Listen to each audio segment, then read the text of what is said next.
Police को बड़ी सफलता हाथ लगी है। पुलिस ने 11,000 के अवैध शराब के साथ 2 आरोपी को गिरफ्तार कर लिया है। बता दें कि मुखबिर से सूचना मिली कि 2 व्यक्ति काले रंग के बाइक में विमल पान मसाला लिखा हुआ थैला में शराब लेकर परिवहन करते हुए छड़िया पचरी की ओर जा रहे हैं, जिस पर थाना प्रभारी रमेश कुमार मरकाम द्वारा तत्काल टीम गठित कर घेराबंदी की। इस दौरान पुलिस ने आरोपी सिकेश मरकंडे कमल सिंह को गिरफ्तार कर लिया।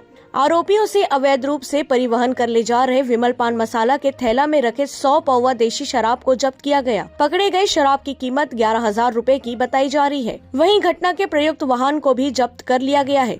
दोनों आरोपी के खिलाफ आबकारी एक्ट के तहत कार्यवाही की गई है।